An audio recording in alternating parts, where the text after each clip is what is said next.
just bleed. Summer Park are fighting for you and me. Patients need what the doctor has said. Safe access now to the meds they bred. One love, one fight, don't you delay. Rights for the people in every way. We stand tall, we won't back down. Safe access is the anthem sound. Safe access is the anthem sound. The struggle is real, but so is the fire. For health and hope we climb higher.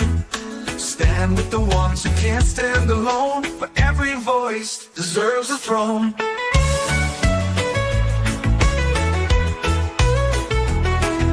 Compassion leads where the laws resist. A healer's heart can't coexist with barriers blocking what we deserve. The people's needs must be preserved. One love, one fight, don't you delay. Rights for the people in every way. We stand tall, we won't back down. Safe access is the anthem sound. This production is brought to you by DHBN, WTHC Radio, and Stoner Records.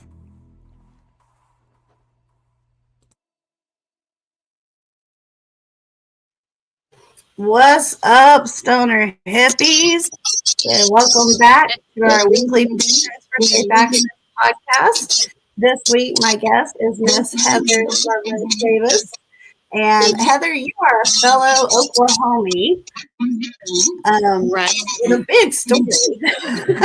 A big story. I met you online sometime back. And you have been following cases for Safe Access, all of the things that we're doing, even helped with stuff. And in the process of learning more and more about you, when I had the interview with Jasmine last week, your comments came forward in that interview. So then I wanted to have you on to tell us about your story. So I'll let you have the floor for a second and just kind of give us an intro of who you are and what you're about. Oh, okay. Well, you already said my name. I'm Heather Davis. Lovelace is my maiden name. I am born and raised Oklahoman.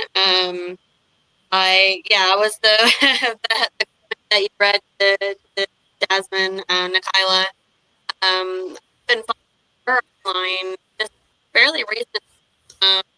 Because of our experience, because we reached out to Mark Wayne Mullen, has been being a veteran, and I happened to find her online through all of that.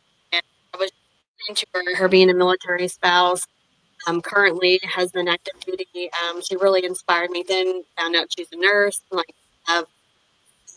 mom's a nurse. My aunt's a nurse. My grandmother was. My grandmother. I have a lot of people in my family in the medical field, so that spoke to me as well. That's where I found her. As far as where I'm at right now, I'm a mom. I have 2 adult kids, 1 in high school.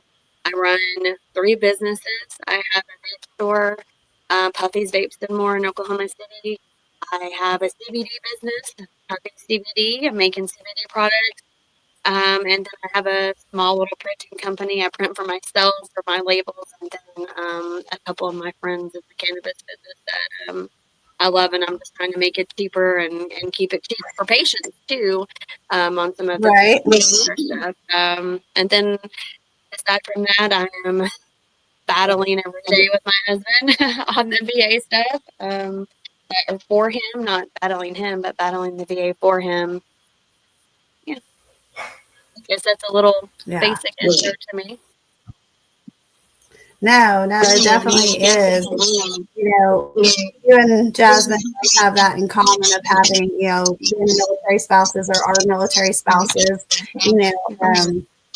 Your husband has experienced some different things, in the last few years that have been serious, concerns, and you have been fighting tooth and nail to get him the quality care that he deserves. And I'll say this, I don't know if you've ever heard me say this before, but like in some of our meetings and stuff, I tell people, these veterans, they gave us 100%. Right. Every veteran gave 100% plus, and now it's our turn to give them 100% back, and so, and it's hard. You've had a hard fight getting things, that you needed for John. Yeah, it's been a fight since he got out. He joined service in 2004.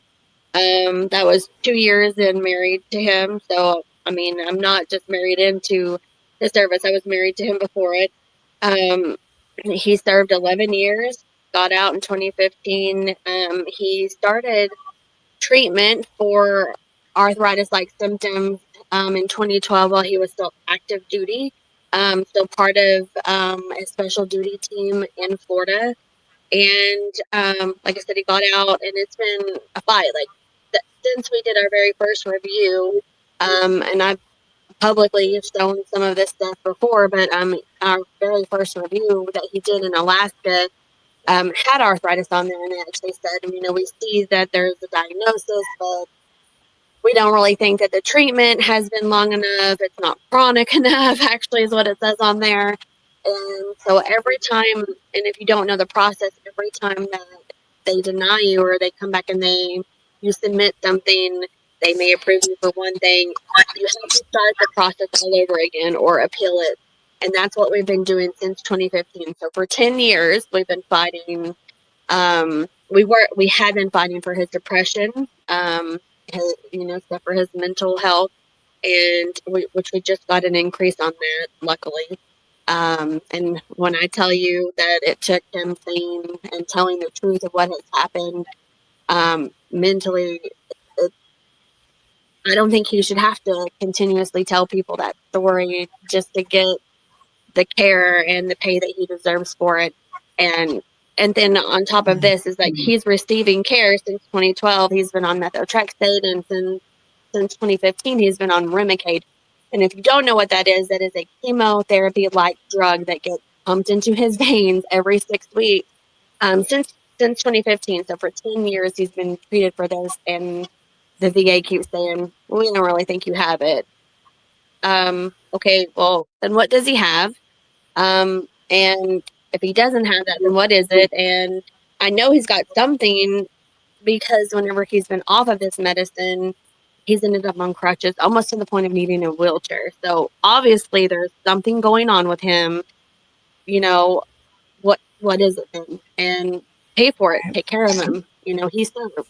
So that's been the biggest fight, 10 years worth of it. And this seems to be a consistent issue in the VA setup, where we have veterans who are coming forward, they're expressing to these doctors what their issues are, what their concerns are. I have a friend of mine who's a veteran that has, severe mental health struggles. And, when he goes in, he tries to submit himself for inpatient therapy through the VA. Yeah. They basically tell him that because in a mental lapse, he chose to discontinue his medication, that now he has to wait months and months in waiting before he can even start the process to do that. Yep. And that makes no sense to me when people are literally reaching out, sharing everything, every minute detail of the thoughts that they're having. And you can't get them to help them. I'm sorry. I mean, I'll tell you this. So we are in right now. We're in what's called a higher level appeal, and then in that we got the increase for his mental health. Now, the reason why we got that, and we've been working with the Del K Foundation, Del K Graham Foundation in Oklahoma City, and it has helped a little bit. I will tell you that my biggest upset and why I tagged them, and if Allison is listening from there, why I keep tagging her. She's our point of contact. I get really frustrated. The whole patience thing is not my forte, and I get really upset with that. I'm so sorry that my phone just doesn't. I get really upset with that part of it. But as far as the higher level appeal, she has helped us with that she has had and talked to her reviewer, and because of that, they did do an increase. What happened and why we went to the higher level appeal is before it, my husband had a phone call visit about his mental health on a Sunday, and he told the guy something very personal, and about trying to hurt himself, and they lowered his mental health rating. And I lost my mind. I was like, you've got to be kidding me. Like, we don't own guns because of what has happened. You're going to tell me my husband's better and we deserve less money? I know that's ridiculous. And that's where they have come in and helped with that higher level appeal. But the arthritis part of it is, like I said, it's a battle. And I don't understand it. We've got record. He was referred while he was active duty. He started treatment while active duty. I mean, he was on methotrexate PDY in California, augering on an airfield. How does that make sense? Wow, right? And it's just hard. Right. And I mean, we hear it every day. We were doing, a little earlier this year, for a little while, we were doing some assist phone cells. And I don't know if you know what that is, but you work with a lot of homeless people, and we saw a lot of veterans, and we had veterans coming to our tent that were like, I don't know, 70 years old. And the guy would be like, this one guy was like, I just got 30%, and he was happy about 30%. And he'd been fighting his whole life. Are you kidding me? Like, you just got 30%. I feel bad for griping about my husband. He's definitely got more than that, but it shouldn't be this hard. And that's where I'm at. And that's where the Nikayla thing comes into play. Is I reached out to Mark Wayne Mullen and I said, can you please help in this?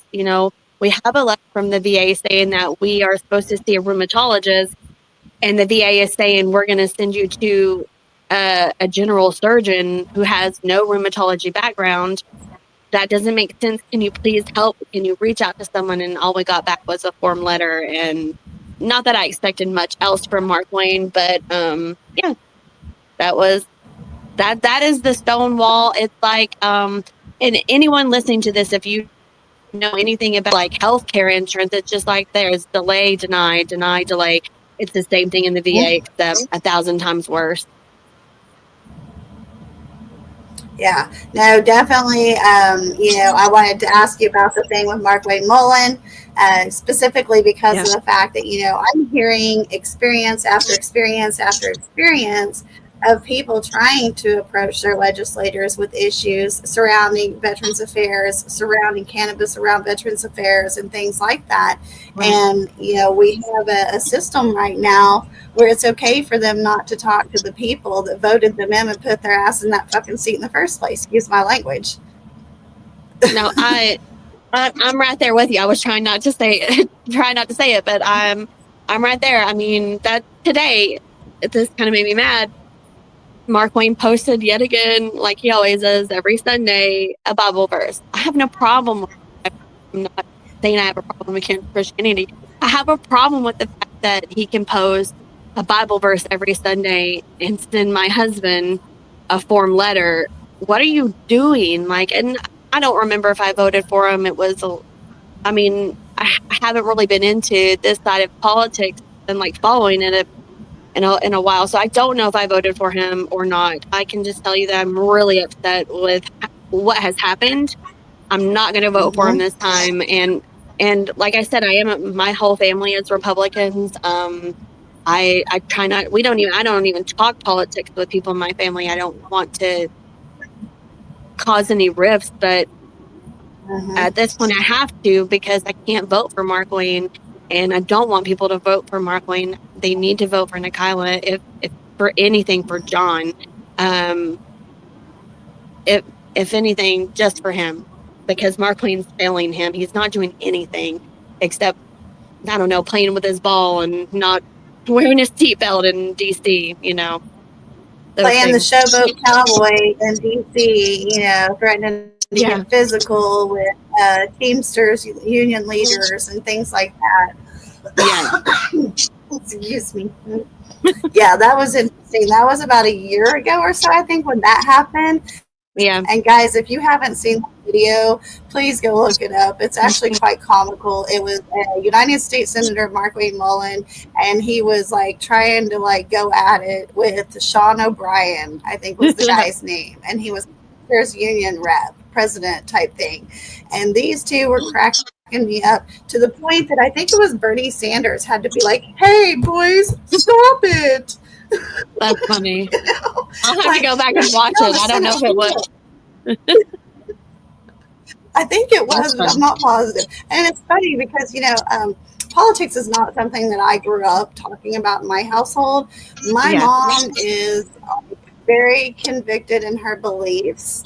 She's very strong and stern in how she believes politically, and so political conversations are sometimes hard to navigate with her just because Yeah. she gets offended very easily, defensive very easily. And that's okay. Yeah. But me, I'm an independent and I choose to be an independent, and I'm glad I did because these last 5 years where I've really started to like open my eyes to more politics, especially having to be at the Capitol advocating and learning more of this stuff, I'm glad that I'm not necessarily like leaning one way or the other. Yeah. I believe in what's right for human beings, what's right for the situation, that type of a thing. So Yeah. I yeah, like Sean, thank you. I don't know. I mean, Good. when I was 18, I think I just registered Republican, and it's just been something that I've, you know, just been, like I said, I wasn't really involved in politics. Honestly, I didn't get into politics until Obama's first. I mean, I really got involved. I really wanted McCain to win whenever he ran, even though that was kind of a. But my friend at the time in Florida, she's a Democrat, and I love her to death. She really opened my eyes to politics, and that's kind of where I started. It's been mainly just like presidential, nothing like local. Um, Mhm, and mhm. until we lived through Hurricane Michael, which is a Cat 5 hurricane.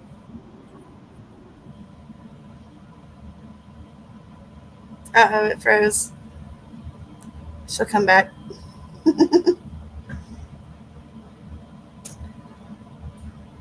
All right. So just in case she doesn't make it back for a second, Sean, thank you for saying hi. Hi, Fraggle Rock. How are you? She might have to load out and pop back in. I'm not sure. So I wanted to talk with Heather about this different stuff that's going on, and especially about the DC side of it, because DC is where a lot of stuff is going on right now. And in case you guys haven't noticed, there are conversations going on both sides of the house currently about regulating or not regulating, rescheduling, and other things going on with cannabis in the DC area. So let's see. All right, so he's got just me up there. So she popped out for a second. We'll let her jump back in. I don't want to misquote what I was talking with Anthony about, but they're going to either reschedule or deschedule. And there's conversations going on about a federal bill that the Democrats are running for cannabis legislation. Please look into it, guys, if you're able to. Heather is popping back in now. Oh, So sorry about that. there she is. That's okay. That's all right. So, We made a run with it while you were absent for a second, but you were talking about Hurricane Michael. so like I said, Hurricane Michael hit us, and that was really bad. We literally spent from 2018 for the till the beginning of this year, actually, fighting our insurance company to pay what they were supposed to do for our home. I mean, it was a literal nightmare. And that's really kind of what started me into this whole VA thing, helping him what I did with Hurricane Michael. We went through 4 lawyers through the whole process. We had 3 that I wish I could go back and sue. And this is kind of what got me interested in local politics. Was I learned with my last lawyer that we had when we had moved back to Oklahoma that Ron DeSantis actually in Florida had passed a law that protected insurance companies over homeowners, especially whenever a hurricane would hit. And I don't anyone doesn't know this, but you can't sue an insurance company in Florida for hurricane damages. Even if you fight for 7 years, you can't sue them for any kind of negligence damages, nothing. You can only sue them for what your policy allows, what's in your policy. So even though it took 7 years and I didn't have an oven, like it still rained in my daughter's room when we moved back to Oklahoma, I can't sue the insurance company at all. So all the stuff that you actually see in Congress right now with like Senator Hawley talking about the hurricane that hit the Carolinas, all of that stuff that is in there, I got to hear the same thing from lawyers. They didn't believe that we had clothing. They didn't believe that we had certain beds, certain things. I mean, it was absolutely ridiculous. And that right there is what got me interested in local politics. And that's, I think, what kind of carried into cannabis. And the VA part of it is from that. Well, let's pick that back up about the VA and cannabis. I'm glad you ended it there. We're going to take a short break. We're going to play a song by Rich Regal. So, Hippie and Skunky, you can take us out. State Beat Studio. Hello, my name is Rich Regal. And we just legalized marijuana in the great state of Ohio. And I figured, why not write a song to that beautiful plant? I'm looking for the light. Just wanna get high. So high. And my mouth is so damn dry. 'Cause I'm high as the sky.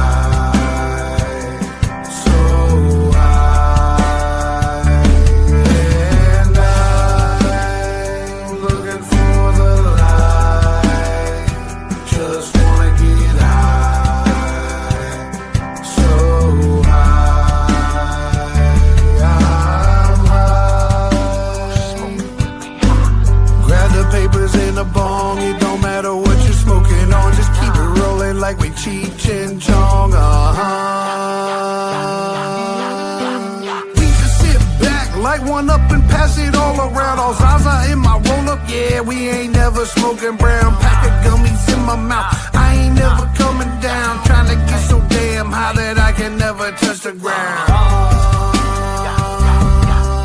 And we do it like this, no seeds, no sticks. Boogie over there, lighting up another damn spliff. So I grab it on up and put it to my lips like this.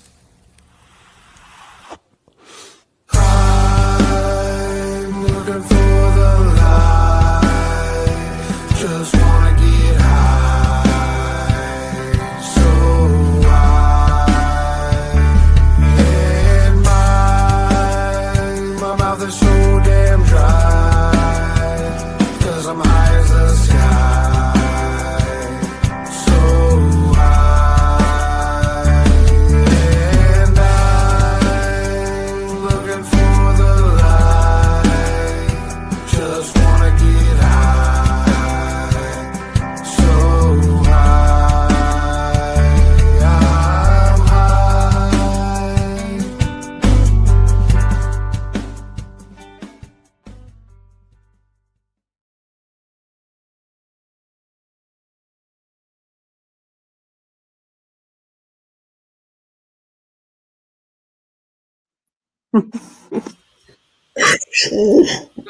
Welcome back.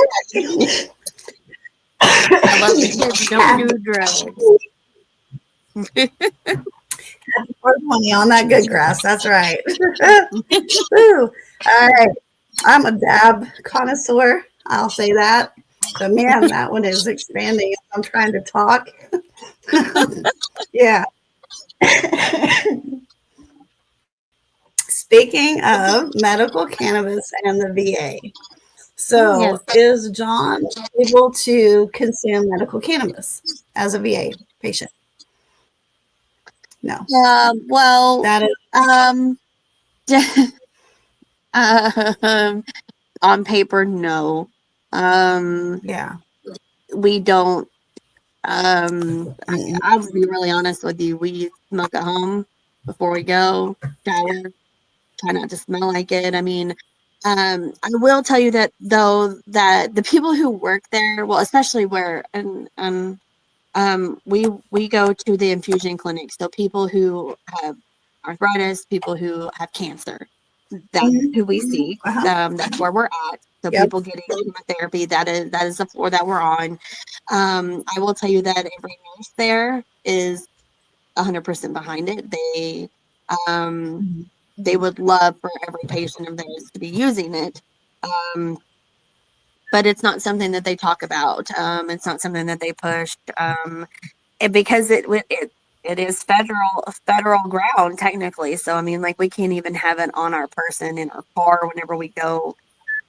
I mean, technically we can't whenever we go on. As far as being a patient, no. If we were to say, like that friend of yours who says he's off of all of his medicine and all he's doing is that's all he's doing is cannabis,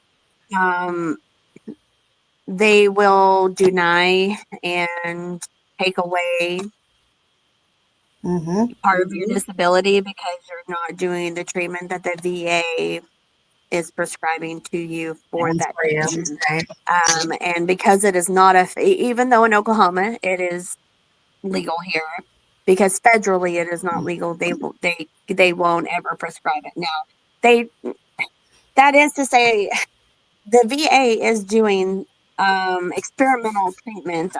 I know a guy in Lawton that has cancer, and he's a veteran, and he's actually part of a program that they're trying mushrooms on. I don't know what type of mushrooms or anything like that, but so I know that it's not so far off to think that maybe we could get the VA to cover cannabis as something that they use for PTSD, for TBIs.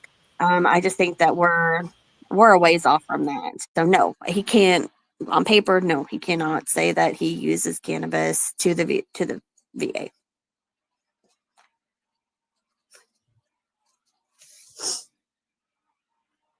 And I think mine might have frozen again. Yeah, we're good. We're good. They're just kind of popping us around a little. It's all right. But yeah, one of the things we were talking about while you were having some technical difficulties was the conversations that are currently going on in DC surrounding medical cannabis. And, we hear, we have the administration telling us there's conversations going on about a reschedule potential type situation. And then you have the Democratic Party in DC who are currently trying to push a bill that completely does a deschedule, if I remember this correctly. So don't quote me on it. You'll have to do your own research, people, please. But anyways, I'm a little elevated. So either way, the point being that there's conversations going on both sides about cannabis in our nation's capital for one of the first times ever. You know what I mean?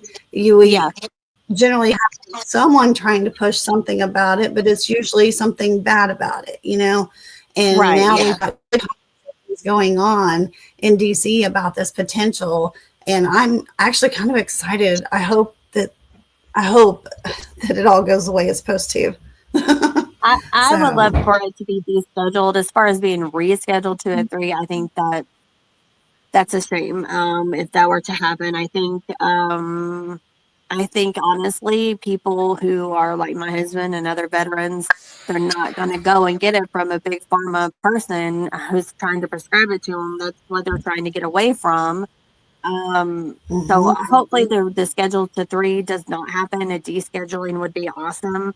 I'd have to look into it. I follow Rand Paul a lot because like I said, I make CBD products, and I try really hard to stay within the law in Oklahoma.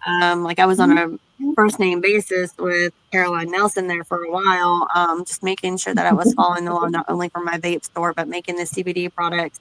So I'll have to look into the deschedule. I would love for that to happen. And I think it needs to happen. As far as the Democrats, I don't ever follow that. I'll have to look. I've mainly just been following what's been going on in Oklahoma. We support the SQ 837 initiative that's going on right now. Like, you can come to my store, 1503 North Rockwell, Oklahoma City. and sign the Yeah. petition. And one of the reasons why, 100% of what I tell people, and the first thing that I say is it makes it free for veterans. My husband is a disabled veteran. If that doesn't get you right there, and then the other thing big for me is our gun laws, our gun rights in Oklahoma. And a lot of people so ignorant right now, they don't understand that if you have a gun on you and you have cannabis, it's a felony in Oklahoma. So that changes that. SQ837 changes that, and those are the two biggest things for me of why I want it to pass. Yeah. One of the other conversations that have been going on for quite some time now, at least a year or more, is about creating a whole new schedule, Schedule 6. And Schedule 6 being like for botanical pharmaceuticals like cannabis, psilocybin in the future, things like that. And that's something that I think is worth, looking into as well and learning more about. Americans for Safe Access, they're the organization that has been speaking most about that, or at least that I've heard from. You know what I mean? Okay. But I think that would be an option as well, because I don't think it necessarily needs to be in the same class with like Tylenol 3 or Tylenol codeine or any of that stuff. Yeah. So they say it's going to be easier. It's not really easy to access Tylenol 3. I mean, has anybody tried to go to the doctor and get Tylenol 3? I think you have to have a prescription for codeine, don't you? You do. Yeah. You have to go to CVS. That's the part that scares me, is I don't want the big pharma to get a hold of it. That's my whole thing is getting off of anything that's made in a pharmacy. I mean, and I know that's going to make me sound so crazy. Anyone that knows me that's listening, they're going to think I'm insane. But like, I don't want to take Tylenol. I don't even want my daughter to take Tylenol. We're switching our deodorants. Like, I'm in the process of actually making a CBD deodorant that we're going to start using. There's so much bad things out there for us, and no one is telling the truth about it. And that's what scares me about the cannabis. I don't want CVS or Walgreens to get a hold of it. I enjoy going where I go now to get my weed. I don't want to go black market for it. And I feel like that's what it would drive a lot of people to do, to be really honest with you, if they schedule it. Oh, I do. Yeah, no doubt about it. So we're talking about medical cannabis. How important is it to you and to you for yourself, husband, and other veterans, for the medical cannabis to be clean, safe, quality cannabis? Oh, well, for myself, I'm an asthmatic, so if it's moldy, that's bad, obviously. If there's contaminants. You said that you dab. I don't dab a lot because I'm an asthmatic, so some of those strains can really get to me. But like some of the pre-rolls that we have gotten, like, are sprayed with terpenes, not necessarily saying that that's bad, but there are some that are just overly sprayed that I can't, as an asthmatic, smoke them because of that. And then as far as my husband goes, there's a lot that goes into it. My husband has an autoimmune disease, and he's on immunosuppressant drugs. So consuming something that isn't safe for him could potentially put him in the hospital for a month. So it's absolutely 100% important to us that it be quality medicine, and that it's actually being checked.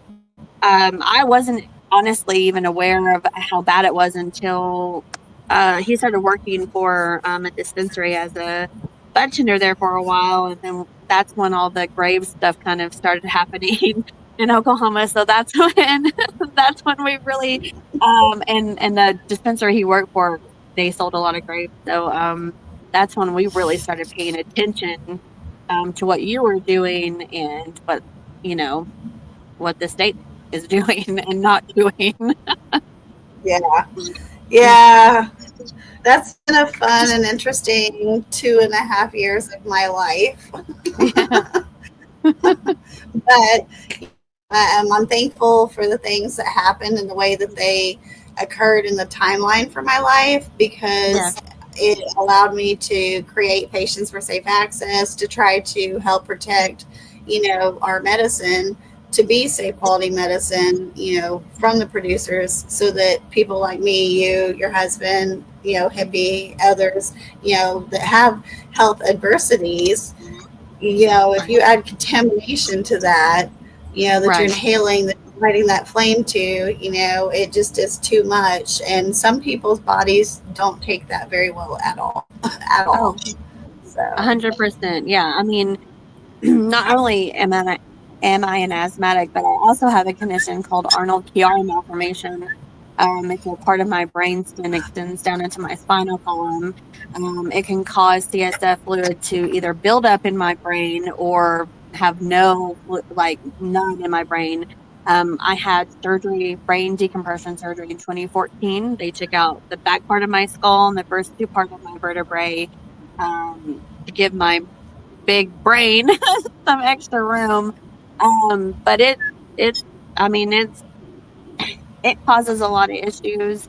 I have a lot of balance issues, hand coordination issues. I have peripheral neuropathy. So if you don't know what that is, I can't feel my feet like right now. One of the symptoms that I currently am having with it is I have no feeling in my feet whatsoever. I thought maybe it was due to being overweight, lost the weight, still can't feel my feet.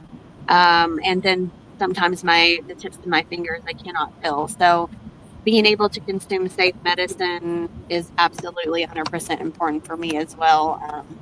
Any kind of coughing fit that I get into can cause a Chiari headache and cause buildup, and it can be really bad.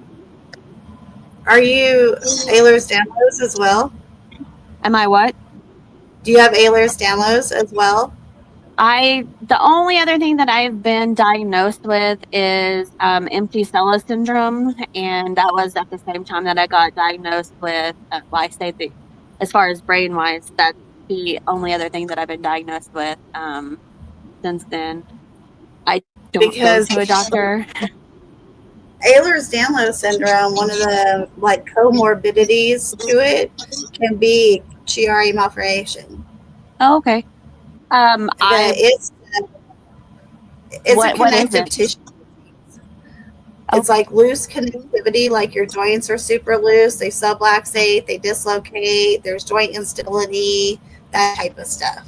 Oh well. I haven't ever been diagnosed with that. But honestly, like I said, I try to avoid going to the doctor ever since that. I've had a lot of surgeries, like over 25 surgeries in my whole life. I don't have an eardrum in my left ear. Don't have hearing bones in my left ear either.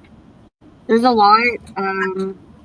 So I'm sure I have something else. I just don't want to go and find out what else they could cut me open for, or give me some kind of medicine I don't want to take. I'd rather just continue what I'm doing and be happy that I'm here on this Yeah. earth. No, I totally get that because, like, I was, I think, 30 years old when I got diagnosed with the Ehlers. And then that's the reason why I have the gastroparesis with the gastric stimulator in my abdomen is because of it. And at one point, like my medical diagnosis list is like 17 effing things long, Yeah. and I'm just at a point in life where I'm only 46 years old. Like I'm so over medical diagnosis and doctors, and I'm so over Yeah. being told what's wrong with me.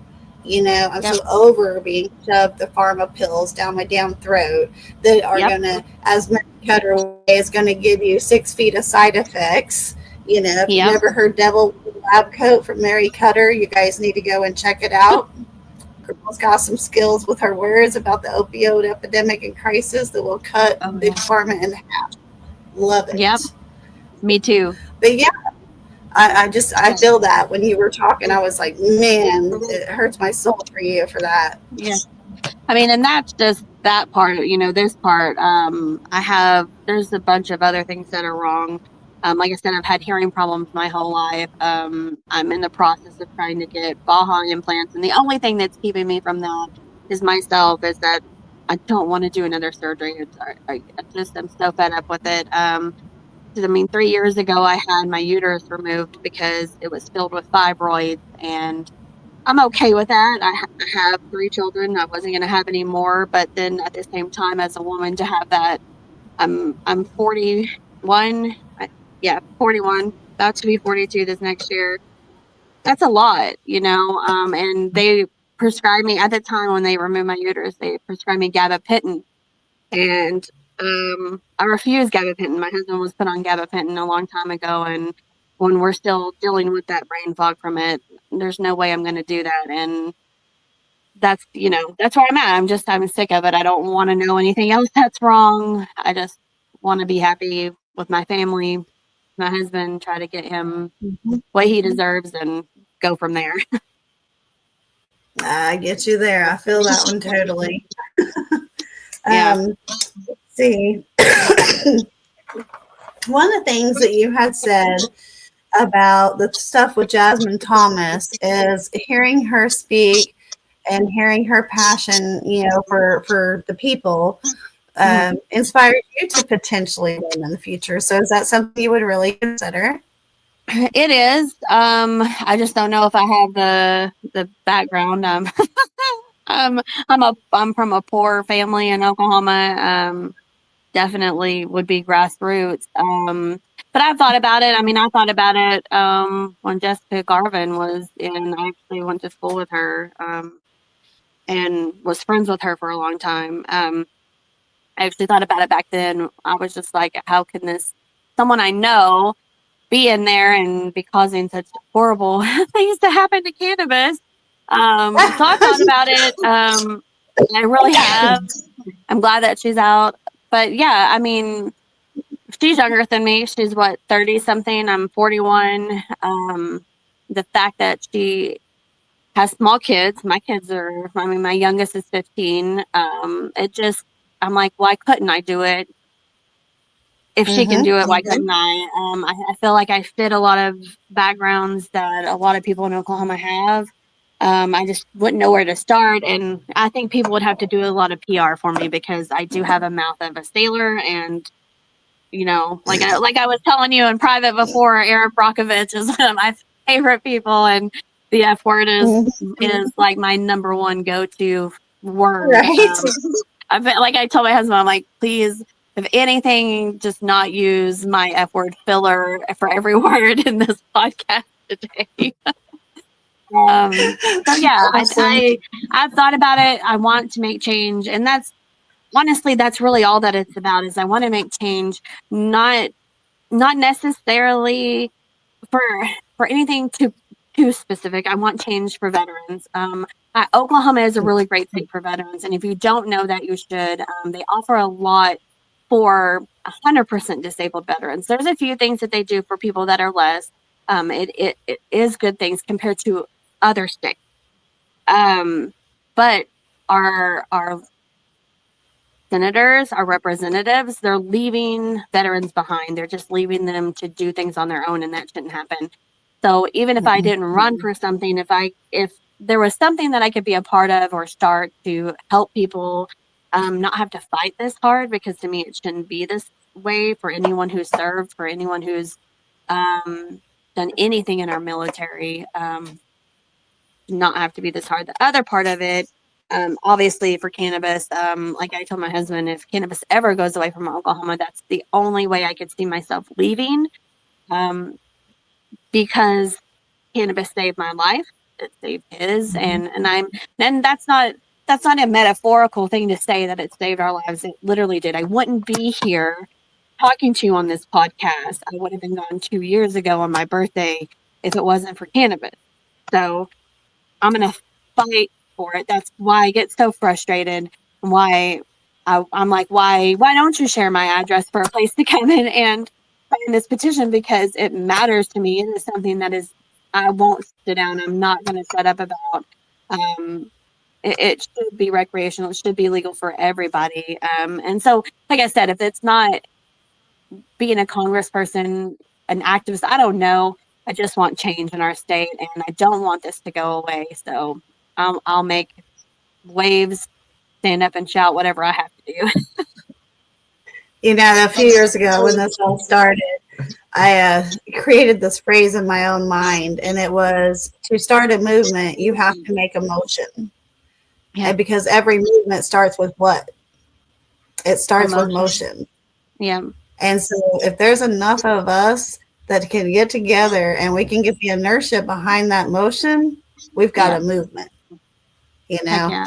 And I agree that's with what that. we need. Yeah, we definitely do. I So 100% agree. would, And that's why I say vote for Nikayla. She is for cannabis. And I think we need her in. Republican, Democrat, throw those away.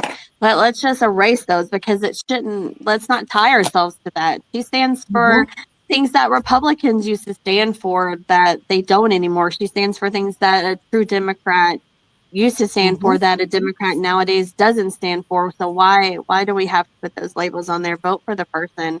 Vote for what she believes in, and that is what I'm doing. I don't care that she's a Democrat. That word means nothing to me. No, and I would challenge to do the same thing in the governor's race next year too, because right now the two candidates that we have in Oklahoma for governor is Gentner Drummond. And if you've ever seen the Drummond history as to how they acquired their land, kinds of other things, there's a lot of stuff. He has protected his family members while he has been an AG. There's been other things that have occurred. We have Cindy Munson, who is a Democrat, coming in running against Gentner Drummond. And I think Cindy Munson is amazing. I think she's got what it takes. And I'm wholeheartedly behind her, just like I'm behind Jasmine Thomas. So far, Eccles is the only one announced for AG right now. So unless somebody runs against him, I don't know. We'll end up with Eccles. Yeah, I don't know anyone else running against him. And that's actually a question that I posed to Jed from Orca online the other day. I said, go for Munson. She's actually for cannabis. And he made some comment on there about, well, she wants to unionize our industry. Okay. Well, then who else should we vote for? If not Munson, then who? She's for our industry. We can work with her on not unionizing our industry if that's the big hang up. But let's get her instead of Drummond, who is 100% against us and has been fighting and is fighting. Exactly. Yes. I'm like, so, that, I don't know if it's just because of, like I said, that Democrat title, who get away from it, erase it. Just look at the person, look at what she's standing for.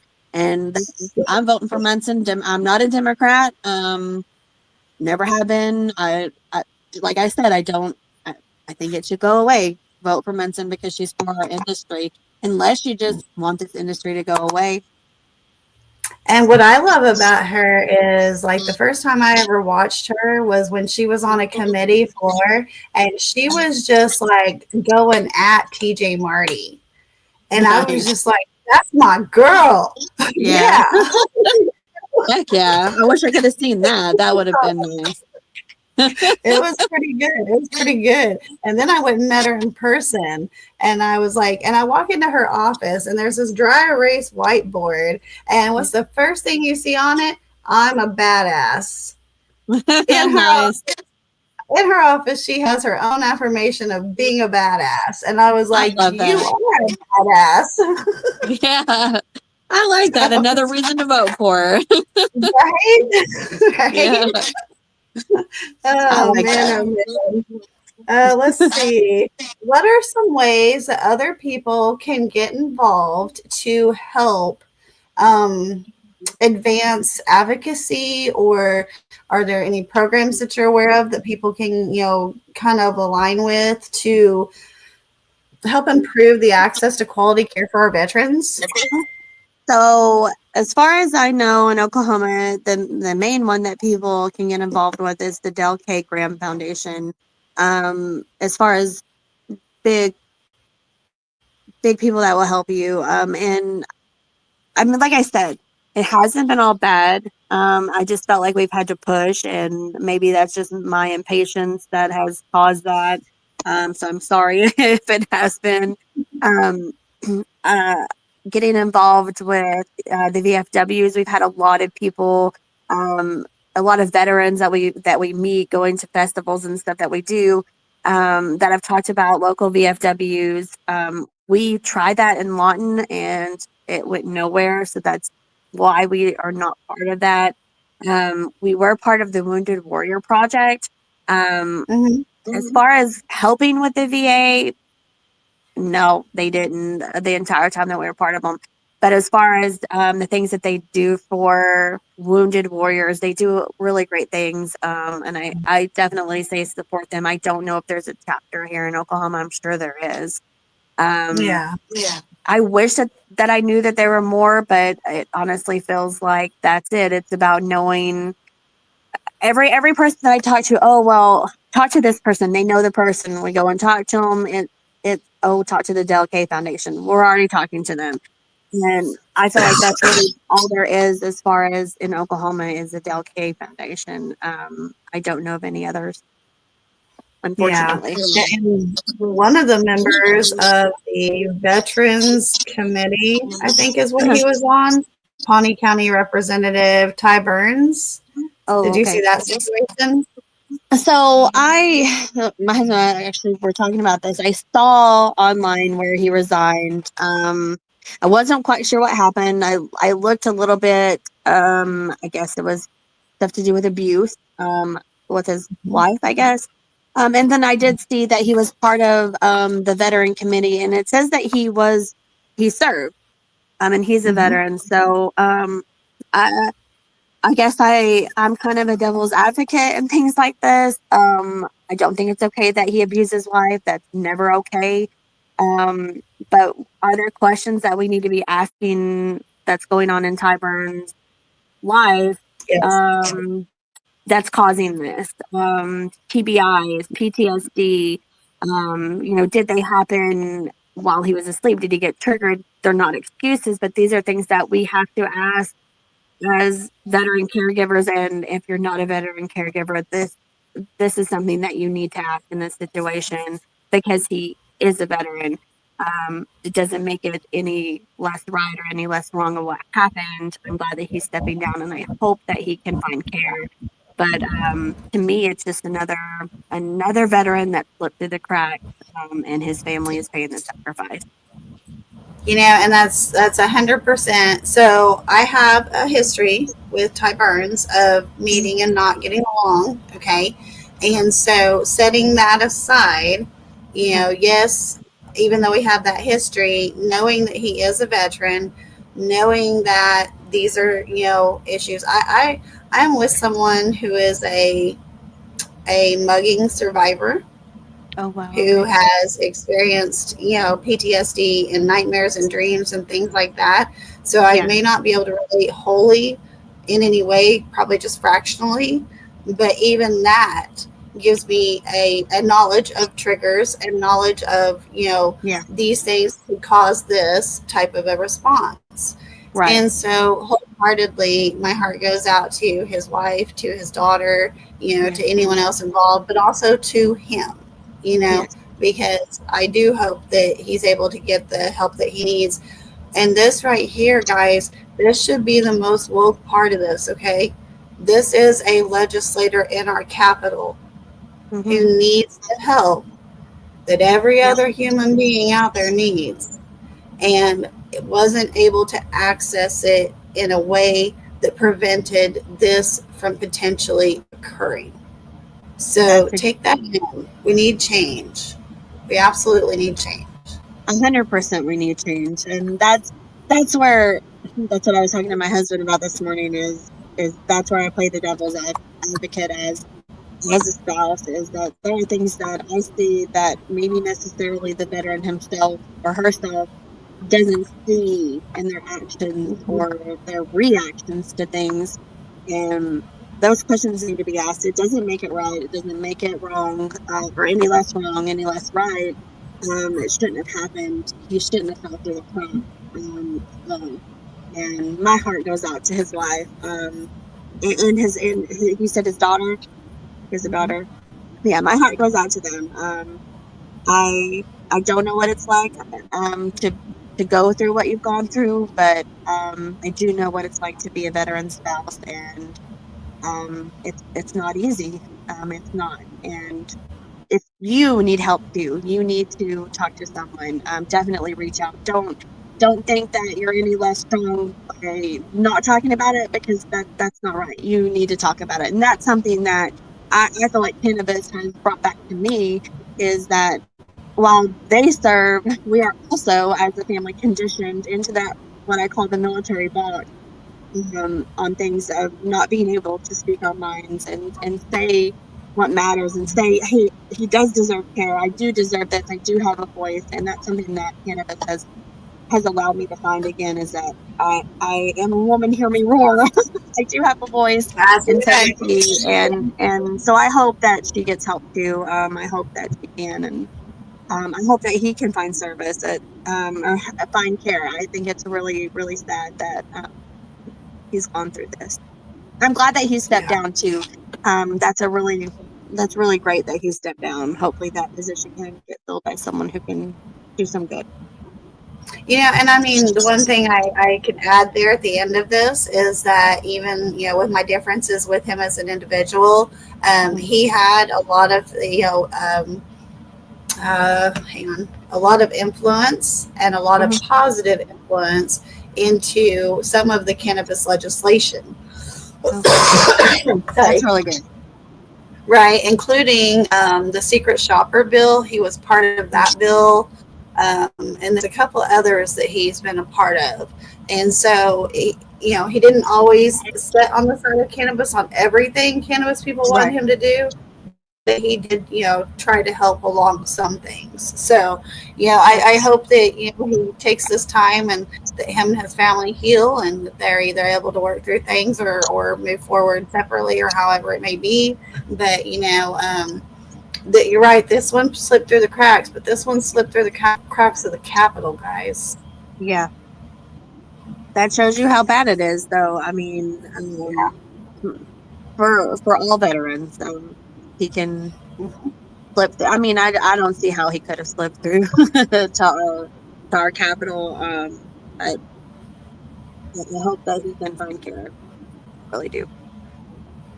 Georgie says, brush your teeth. What are you talking about, Georgie? Ronnie says, hey, hi. Well, Heather, once again, remind me of the name of the CBD company you have. It's the same as my fave store. It's Puffy's CBD and more. I was gonna say, I think I have a thing of it here. See if you can see this. So she also makes CBD dog stuff too. And so next time I'm in the city, I'll be going by to see her and go get my dogs some of her CBD dog treats. And I'm super excited for that, to be able to get her back on some CBD treats. Oh She's yeah, stormed. we're excited to get you those for her. I think it'll definitely help her feel better. And state question 837 petition packet is at Puppies, Vapes, and More. So Yep. your address again is? It is 1503 North Rockwell in Oklahoma City, 73127. We're actually right next to the only Kush Gardens in the city. All right, guys, you've heard it here. Heather, is there anything else that you would like to add before we close out today? I think that is it. Thank you so much for having me on. I really appreciate it. Absolutely. I enjoyed this, and thank you. I've enjoyed building a friendship with you over the last few weeks. Thank you. And I can't wait to get to see you in person. Same. Sorry we couldn't do that today. Right? Yeah, I didn't want to get you sick with me and Charles being sick, and then with his immunocompromised situation. I was like, I need to let her know in advance. We're probably just going to have to host remote. So, yeah, we completely understand and we appreciate that.